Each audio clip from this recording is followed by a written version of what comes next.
2 का first question जो पूछा जाता है उसके बारे में चर्चा किया था। आज जो सेकंड क्वेश्चन है, सेकंड पोर्शन है, यहाँ से पढ़ेंगे। यानी जीन पियाजे का संज्ञानात्मक विकास का अवस्था या स्टेज कहेंगे। तो जीन पियाजे ने बेसिकली कितने स्टेज की बात किया है? 4 अवस्थाओं की बात किया है। इसीलिए इसे अवस्था में, क्योंकि इन्होंने विकास को अवस्था में बांट करके बताया है, इसे कहते हैं विकास का चरणीय सिद्धांत। क्या कहते हैं? विकास का चरणीय सिद्धांत। यानी विकास जो होगा कैसे होगा? चरणों में होगा, चरण में होगा, स्टेज बाय स्टेज होगा। तो आप लोगों ने शुरू में पढ़ा होगा कि विकास एक निरंतर चलने वाली प्रक्रिया है। पढ़ा है कि नहीं? लेकिन जब विकास का चरणीय सिद्धांत कहेंगे तो ये कहेगा विकास चरण में नहीं चलेगा। यहाँ नोट में लिख लीजिएगा, यानी विकास सतत नहीं होगा। तो क्या होगा?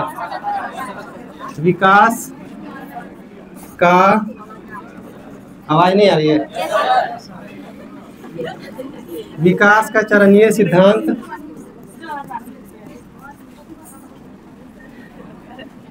क्या कहता है? विकास असतत प्रक्रिया है। कैसी प्रक्रिया है?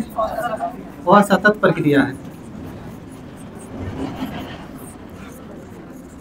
विकास हमेशा सतत प्रक्रिया होगा जब तक ये ना कहा जाए कि विकास चरणों में हो रहा है या स्टेज में हो रहा है। जब विकास चरण या स्टेज की बात करेगा तो पियाजे को याद करना है और कहना विकास असतत प्रक्रिया है, यानी स्टेज बाय स्टेज चलेगा। पहले के स्टेज में जिस तरह से हो रहा है दूसरे में दूसरे तरह से होगा, तो हर एक स्टेज का अलग अलग होगा। तो चरणीय सिद्धांत सिर्फ कहेगा कि विकास वह सतत प्रक्रिया है, बाकी हर जगह विकास क्या है? सतत प्रक्रिया है, कभी न रुकने वाली प्रक्रिया है, वॉर्म टू टर्म चलने वाली प्रक्रिया है, लाइफ लॉन्ग प्रक्रिया है या लाइफ लॉन्ग प्रोसेस है। तो ये है आपका विकास का चरणीय सिद्धांत। तो जीन पियाजे ने बौद्धिक या संज्ञानात्मक विकास को 4 स्टेज में बांटा है। पियाजे के अनुसार विकास एक असतत प्रक्रिया है। कैसी प्रक्रिया है? असतत। किसके अनुसार?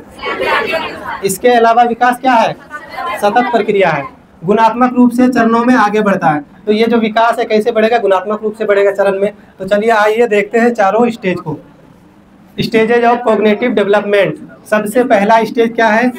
Sensory motor stage. सबका हिंदी भी है, घबराना नहीं है, ठीक है कि नहीं? देख लेते हैं है। तो सबसे पहले है सेंसरी मोटर स्टेज। इसको कहते हैं क्या? संवेदी पेशीय गामक अवस्था। इसके एक नाम नहीं है इसलिए यहाँ पे नहीं लिखे, इसके 3-4 नाम होते हैं हिंदी में। इंग्लिश में एक ही नाम है, सेंसरी मोटर स्टेज। एज क्या होगा? 0 से 2 साल। तो जन्म से 2 साल की अवस्था को पियाजे ने कहा सेंसरी मोटर स्टेज, और विकास की अवस्था में पढ़ा होगा 0 से 2 साल की उम्र को कहते हैं शैशवा अवस्था। तो वहाँ शैशवा अवस्था, यहाँ सेंसरी मोटर या इंद्रिय जनित गामक अवस्था 0 से 2 साल। दूसरा स्टेज है pre operational. Pre operational stage कितना उम्र होगा? 2 से 7 साल। पूर्व बाल्यावस्था की आयु कितनी? 2 से 6 साल। तो यहाँ 2 से 7 साल। जब पियाजे कहेगा तो 2 से 7 साल, ठीक है। थोड़ा सा ऊपर नीचे उम्र में होता है, 3 से 7 साल, 3 से 6 साल, तो उसमें नहीं रखना, 2 से 7 साल, ठीक है। अब कह रहा है कॉन्क्रीट ऑपरेशनल स्टेज। इसको क्या कहते हैं? पूर्व संक्रियात्मक। क्या कहेंगे? इसका नाम नहीं बदलता है, पूर्व संक्रियात्मक अवस्था 2 से। तीसरा स्टेज है कंक्रीट ऑपरेशनल स्टेज, यानी मूर्त संक्रियात्मक होगा। तो इसका क्या होगा? एज 7 से 11 साल। और लास्ट होता है फॉर्मल ऑपरेशनल स्टेज, जिसको कहते हैं अमूर्त कहेंगे या औपचारिक कहेंगे। क्या कहेंगे? अमूर्त या औपचारिक। तो ये 4 स्टेज है। औपचारिक, संक्रियात्मक अवस्था, उम्र क्या होगा? 11 से ऊपर या 11 से 15 कहीं लिखा रहता है, तो परेशान नहीं होना, बेसिकली 11 से ऊपर। तो टोटल कितने स्टेज? पहला स्टेज कौन सा? संवेदी गामक अवस्था। एज क्या होगा? 0 से 2 साल। दूसरा पूर्व संक्रियात्मक, क्या उम्र होगा? 2 से 7 साल। तीसरा मूर्त संक्रियात्मक 7 से 11 साल। और लास्ट वाला औपचारिक या अमूर्त संक्रियात्मक 11 से ऊपर। तो एक एक करके इनको समझते हैं।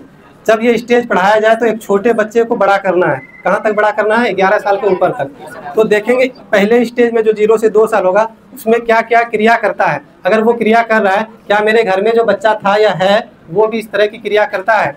इस तरह से जब कनेक्ट करके पढ़ेंगे तो ज़्यादा याद रहेगा, ज़्यादा समझ पाएंगे, भूलेंगे नहीं। कभी क्या होता है जब क्वेश्चन देखता है बच्चा तो प्री ऑपरेशनल का चला जाता है कंक्रीट में, कंक्रीट का प्री में मिल जाता है। तो इसको स्टेप वाइज समझिएगा तो नहीं मिलेगा। एक बच्चे को ध्यान में रख करके अगर सीखिएगा तो नहीं मिलेगा। आपको पता चलेगा कि ये इस उम्र के लगभग इतने से इतने उम्र में ये चीज़ नहीं कर पाता है, तो वहाँ से भी ऑप्शन छांट लेंगे। तो चलिए एक एक करके इसको पढ़ते हैं। सबसे पहला है सेंसरी मोटर स्टेज 0 से 2 साल, तो 0 से 2 वर्ष।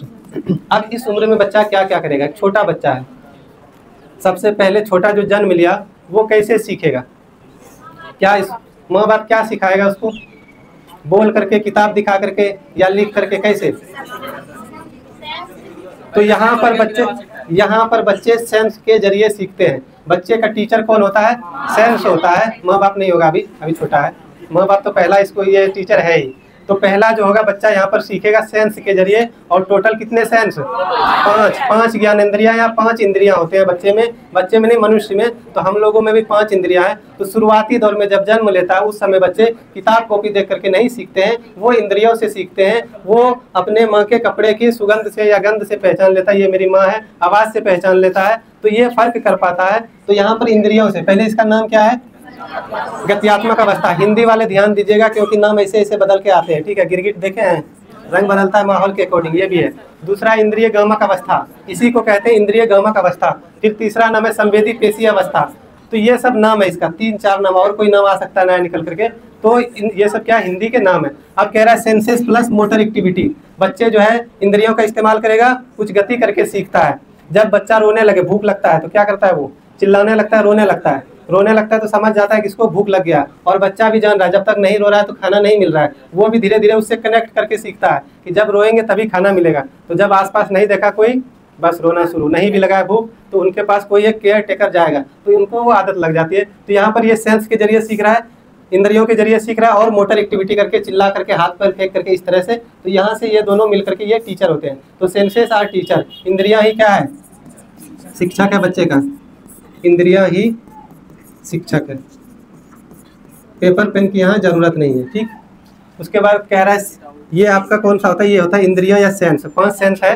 सीइंग मतलब देखना हो गया, टचिंग टच करना, छूना, स्मेलिंग होगा ना, यहाँ पे कट गया है, स्मेलिंग का मतलब सूंघना हुआ। और एक होता है टेस्ट, जिसको कहते हैं चखना, और ये हियरिंग सुनना। तो ये 5 सेंस पिछले क्लास में भी बोले थे, आज भी एक बार देख लिए। स्मेलिंग होता है, टचिंग होता है, सीइंग होता है, टेस्ट और हियरिंग। तो इन 5 सेंसों का यूज करके बच्चा सीखता है। इसीलिए कहा गया, प्याजे जोर देते हैं, बच्चे का सेंस जितना ज़्यादा एक्टिव रहेगा, जितना ज़्यादा सेंस किसी एक्टिविटी में शामिल होगा, उतना ज़्यादा लंबे समय तक याद रहेगा, उतनी बेहतर तरीके से बच्चे सीख पाएंगे। तो यहाँ पर बच्चे कैसे सीख रहे हैं? सेंसेस के जरिए। जब भी कहेगा छोटे बच्चे कैसे सीखते हैं, प्याजे के अकॉर्डिंग गत्यात्मक अवस्था में कैसे सीखेगा? तो सेंसेस के जरिए या इंद्रियों के जरिए सीखता है, ठीक है। कौन सा? हियरिंग वाला। इसमें क्या सुनना, बस हियरिंग मतलब सुनना, जो आप अभी कर रहे हैं। अब आ जाता है ऑब्जेक्ट परमानेंस। इसमें 2 बातें होंगी। ऑब्जेक्ट परमानेंस को कहते हैं वस्तु स्थायित्व। क्या कहेंगे? वस्तु स्थायित्व। ध्यान से सुनिएगा। वस्तु स्थायित्व। वस्तु स्थायित्व क्या होता है? जब बच्चे के सामने किसी भी खिलौने को, जब ये वस्तु स्थायित्व की बात कर रहे हो, तो किस अवस्था की है ये? 0 से 2 साल।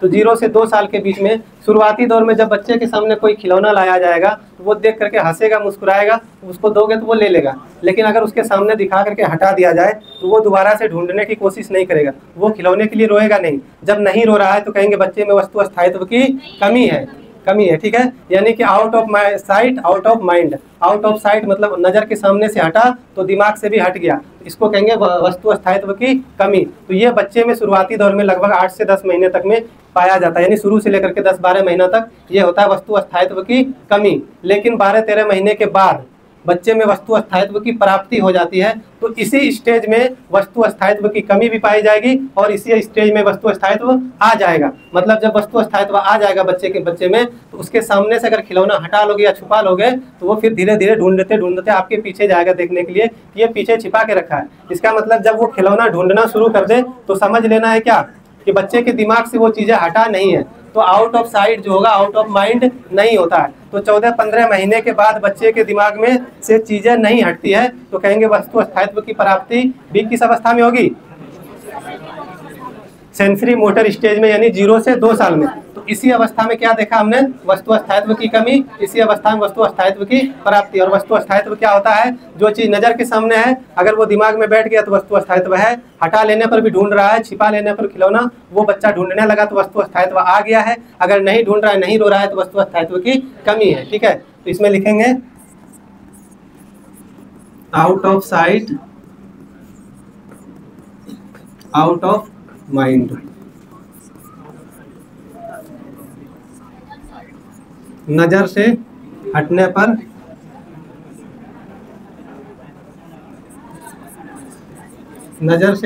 पर दिमाग से भी हट जाएगा। क्या होगा,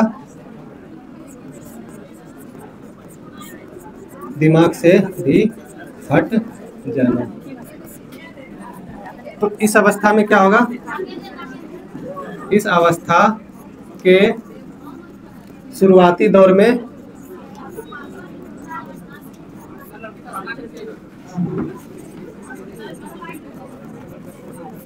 क्यों लड़के सब हल्ला कर रहे हैं, बताइए क्या दिक्कत है?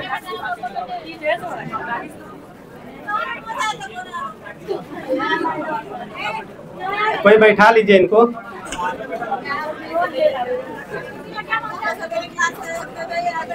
अच्छा, लगा था कि काफी थे वहाँ, हमको लगा रास्ते में मेरा स्टूडेंट, लेकिन हम लेके नहीं आए। तो इस अवस्था के शुरुआती दौर यानी 10 माह तक क्या होगा, वस्तु स्थायित्व की क्या होगी, कमी होगी, वस्तु स्थायित्व की कमी। ठीक है, और इसी स्टेज में लास्ट तक में क्या होगा, वस्तु स्थायित्व की प्राप्ति। इस अवस्था के अंत तक वस्तु स्थायित्व की प्राप्ति। तो दोनों बात यही होगा। ठीक है, यानी शुरुआती दौर में वस्तु स्थायित्व की कमी और लास्ट तक में वस्तु स्थायित्व की प्राप्ति। या क्या, हाँ फिक्स है, इसमें ही होगा। देखिए अभी क्या 12-14, हाँ थोड़ा सा महीना हो सकता है, 10 महीना तक, 12 महीना तक लिख लीजिए, 10 से 12 महीना। कोई दिक्कत अगर लग रहा है, ठीक से नहीं है कि 10 ही महीना होगा, एक बात है 10 से 12 महीना तक। ठीक है, तो ये उम्र 10 से 14 भी हो सकता है, किसी बच्चे में 16-17 महीना भी हो सकता है। तो डिपेंड करता है विकास की दर, हर एक बच्चे में अलग अलग होता है, तो थोड़ा सा घट बढ़ सकता है। तो ये था आपका वस्तु स्थायित्व। अब एक टर्म आता है विलंबित अनुकरण। अनुकरण का मतलब होता है नकल करना। ठीक है, और विलंबित अनुकरण का क्या मतलब होगा, नकल करना लेकिन थोड़ा देर से। कुछ चीजें वो देख रहा है, देखने के बाद तुरंत नकल नहीं करेगा, कुछ देर के बाद 2 मिनट, 4 मिनट, 10 मिनट, तब वो चीजें उसके दिमाग में चलती है, फिर वो चीजें दोहराना शुरू करता है। तो शुरुआती दौर में यानी सेंसरी मोटर में बच्चा कैसा करेगा, नकल, विलंबित अनुकरण करेगा, या डिलेड इमिटेशन इसी को कहते हैं। कैसा इमिटेशन, डिलेड इमिटेशन, यानी नकल में थोड़ा सा देरी करेगा, और फिर इसके बाद वाला जो स्टेज होगा उसमें तुरंत नकल करेगा। ठीक है, यहाँ पर लक्ष्य निर्देशित व्यवहार करता है बच्चा। अब लक्ष्य निर्देशित क्या है, कोई एक गोल है बच्चे के सामने, तो भुड़कता हुआ बच्चा वहां चला जाएगा। कोई रोशनी जल रही है, कोई खिलौना रखा हुआ है, वो उस ओर जाने के लिए वो दौड़ेगा, चाहे वहां पर सांप ही क्यों ना हो, उसी को पकड़ने के लिए वो जाएगा। तो बेसिकली एक गोल की ओर आगे बढ़ता है बच्चा, तो इस तरह से बिहेव करता है। जब कोई वस्तु, कोई सामान, कोई खिलौना देख रहा हो तो वो उस ओर बढ़ता है, तो इसको कहते हैं लक्ष्य निर्देशित व्यवहार। किस अवस्था में करता है, 0 से 2 साल में। ये नहीं कहना 2 से 7 साल। तो ये चीजें याद रखनी है, वस्तु स्थायित्व 0 से 2 साल, विलंबित अनुकरण 0 से 2 साल, लक्ष्य निर्देशित व्यवहार, sensory motor stage. Senses are gateway of knowledge, gateway. निर्देशित मतलब होता है दिशा देना, दिशा। तो लक्ष्य निर्देशित व्यवहार, जिधर लक्ष्य है उसी दिशा में कार्य करना, उसी दिशा में आगे बढ़ना। समझ गए निर्देशित। अब है senses are gateway of knowledge. तो ये चीज वही है, ज्ञान का जो है रास्ता क्या है, सेंस है। ज्ञान हासिल करने का रास्ता क्या है, सेंस है, इंद्रियां है। या इसी को कहते हैं 1 वर्ड स्टेज, एक शब्द आयु। यहाँ पर एक शब्द बोल पाता है। एक शब्द क्या बोलता है बताओ, माँ बा दा, ये से बोलेगा, दादा भी पूरा नहीं बोल पाता है। ठीक है, तो आप एक एक वर्ड बोलता है, एक शब्द इस तरह से, पानी मांग रहा है, पा बोल दिया इस तरह से कुछ, तो ये हो गया 1 वर्ड स्टेज। इसी को पियाजे ने कहा। गोल डायरेक्टेड बिहेवियर लिख दिया यहाँ पर, लक्ष्य निर्देशित व्यवहार। यही है, किसी लक्ष्य की ओर बढ़ने के लिए बच्चा एक्टिविटी करता है। तो ये था आपका सेंसरी मोटर स्टेज। अब सेंसरी मोटर स्टेज में क्या क्या पढ़े एक बार देख लेते हैं। सबसे पहले देखें कि बच्चा कैसे सीखता है, कैसे सीखता है? इंद्रियों से सीखता है। कैसा व्यवहार करता है?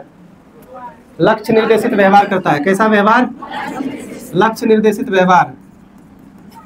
उसके बाद क्या सीखे इसमें? वस्तु स्थायित्व। वस्तु स्थायित्व की कमी या प्राप्ति? वस्तु स्थायित्व की कमी भी पाएगी यही और प्राप्ति भी यही होगा। वस्तु स्थायित्व की प्राप्ति। तो शुरुआती दौर में कमी, लास्ट तक में प्राप्ति। और इसमें क्या देखे? कैसा अनुकरण? विलंबित अनुकरण। ठीक है, विलंबित अनुकरण। जैसे आप हंसेंगे बच्चे को देख करके तो तुरंत नहीं हंसता है, पहले देखता है क्या कर रहा है फिर हंसता है। एक छोटा सा बच्चा 6-7 महीने का घर में, तो कभी कभी ऐसे ताली बजाते हैं तो वो पहले देखता है, उसके बाद थोड़ी देर बाद वो ताली बजाता है। तो क्या कर रहा है? वो विलंबित अनुकरण कर रहा है। इस तरह से जोड़ करके पढ़ सकते हैं। बच्चे सब रहते हैं घर में, मुझे तो बहुत मजा आता है बच्चे के साथ रहने में। उसको ये सब लागू करके देखते हैं कर रहा है कि नहीं कर रहा है। ठीक है, तो मजा आता है इस तरह से सीखने में, याद भी रहेगा घर में जा करके देखना। तो विलंबित अनुकरण कहाँ होगा? तो ये चीज़ें था आपका इसका, इतना सही याद रह जाए काफ़ी है, इतना ही बहुत है क्वेश्चन बनाने के लिए। अब नेक्स्ट देखिए, आपका दूसरा स्टेज है प्री ऑपरेशनल। एज क्या होगा? 2 से 7 वर्ष। ठीक है, इसको कहते हैं पूर्व संक्रियात्मक अवस्था। पूर्व संक्रियात्मक अवस्था।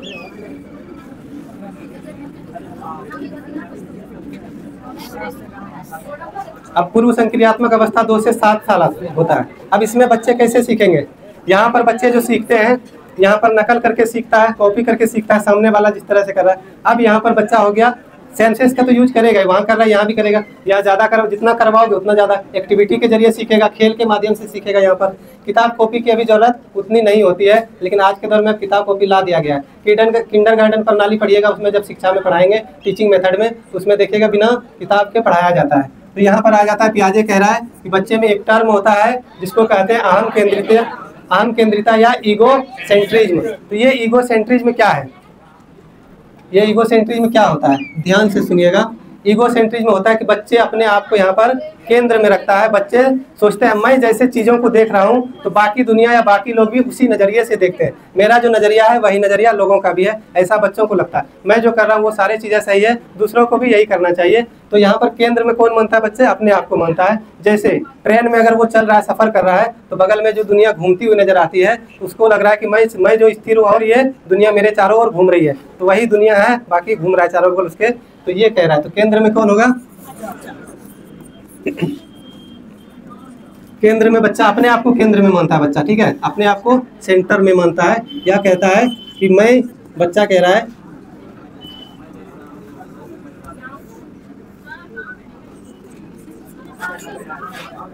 मैं जैसा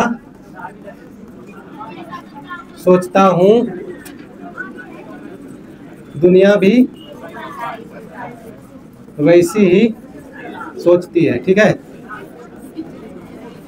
ये अहम केंद्रित वाला जो होता है, जब मार्केट से कुछ ले करके आता है घर में तो पूरा थैला इसी का होता है। ठीक है, यही बांटता है, यही मिल लगाता है, हम ही बांटेंगे, उनका देने का मन होगा तो देगा, नहीं होगा तो नहीं होगा। तो सब कुछ में वो मैं लगा हुआ रहता है। तो क्या लगा हुआ रहता है? मैं, मेरा। ठीक है, हमारा नहीं, मेरा, मैं, हमेशा वो मैं पर ही ध्यान देगा, अपने पे ध्यान देगा। तो यहाँ पर मैं वाला टर्म आ जाता है। अब एक वर्ड और आता है भाषा के संदर्भ में, ध्यान से सुनिएगा। क्या हो रहा है? हाँ, बैठे, कितनी दिक्कत, यहाँ पे खाली है, बैठ जाइए।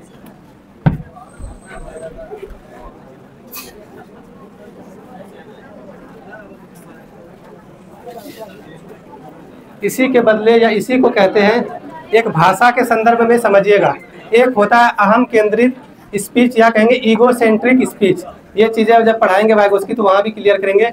ये जो ईगो सेंट्रिज्म है, और एक होता है ईगो सेंट्रिक स्पीच, अहम केंद्रित वाक, जिसको कि पियाजे उतना महत्व नहीं देते हैं। इसी को वाइगोस्की दूसरा टर्म करके पुकारता है, वो उस थ्योरी में पढ़ेंगे। ठीक है, तो एक आता है अहम केंद्रित स्पीच या ईगो सेंट्रिक स्पीच, जिसको कि पियाजे ज़्यादा महत्व नहीं देते हैं। बच्चे कहते हैं कि अब ईगो सेंट्रिक स्पीच क्या होता है कि बच्चे कोई खेल खेल रहा होता है या कोई काम कर रहा होता है तो खुद से बात कर करके वो काम करता है। छोटे बच्चे जो 2 से 7 साल की उम्र के होते हैं, वो कोई खेल खेल रहा हो तो उसमें वो खुद से बात करता है, अरे नहीं ये वाला यहाँ लगना चाहिए, ये जो है गलत लग गया, तो खुदे से लगा रहा है, खोल रहा है, खुद ही बात कर रहा है। इसको कहता है पियाजे क्या?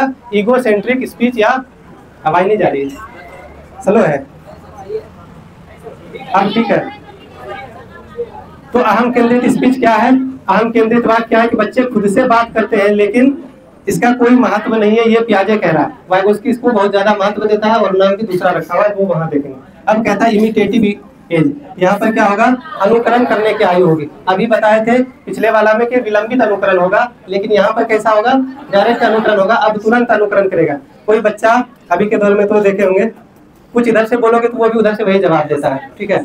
और जैसे कोई उस समय बैठ करके, हम लोग जब छोटे थे तो पिताजी जब वो शेविंग क्रीम लगाते थे, वो अगर उधर पानी लाने या कुछ करने चला गया, इधर लगा करके बैठे अपने और उनके आते आते फिर खोज भी लेते थे कि डांटे नहीं। तो ये क्या होता था, जब उनको देखे तो तुरंत हम भी एक्टिविटी कर रहे थे। मन में तो उसी समय आ जाता था कि अब ये लगा लें, लेकिन डर से नहीं लगाते थे। इसी को कहते हैं अनुकरण। तो कोई भी चीज देखता है तो तुरंत अनुकरण करता है। भाषा भी सीखेगा। कोई समाज में अगर अच्छी बोली बोल रहा है तो वो चीजें बोलता है, आज सर ने ये बोला, मैडम ने ये बोला, छोटे बच्चे कोई गाली दे दिया तुरंत आकर घर में दे रहा है, तो आप समझ जाते हैं कि कोई ना कहीं ये सुन करके आया तब इस तरह से बोल रहा है। तो वो अनुकरण का होता है। वो बातों को क्या हो गया,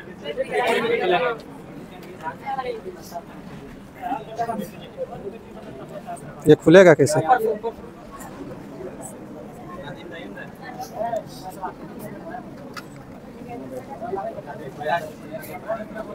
दे रहा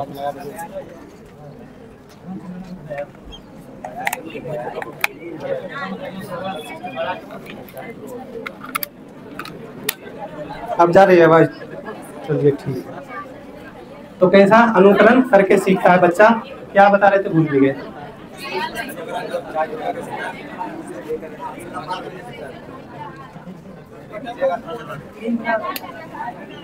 तो अनुकरण करके यहाँ पर बच्चा सीखता है, तुरंत नकल करता है। अब आ जाता है क्वेश्चनिंग एज। इसको क्या कहते हैं?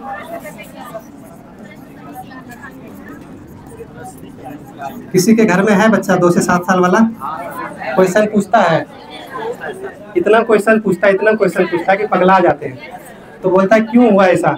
एक दिन हमको पूछ दिया कि ये जो है, ये बदना जो है बाल्टी में डूबा हुआ तो ऊपर में निकला हुआ क्यों दिख रहा है ये वाला? अब बताओ उनको कैसे अपवर्तनांक वाला कॉन्सेप्ट समझा पाएंगे? अब ऐसा ऐसा सवाल पूछ देता है कि उसको जवाब दे नहीं पाते हैं। तो बहुत तरह का सवाल वो पूछते रहता है, उनसे हम बच के ही रहते हैं। जब बोलता है क्यों हुआ तो कहते हैं क्यों की कह के निकल लेते हैं। तो प्रश्न करने की आयु 2 से 7 साल। भाषा भी सबसे ज्यादा इसी एज में सीखता है। पहले पढ़ चुके हैं 2 से 7 साल वाला पूर्व बाल्यावस्था में।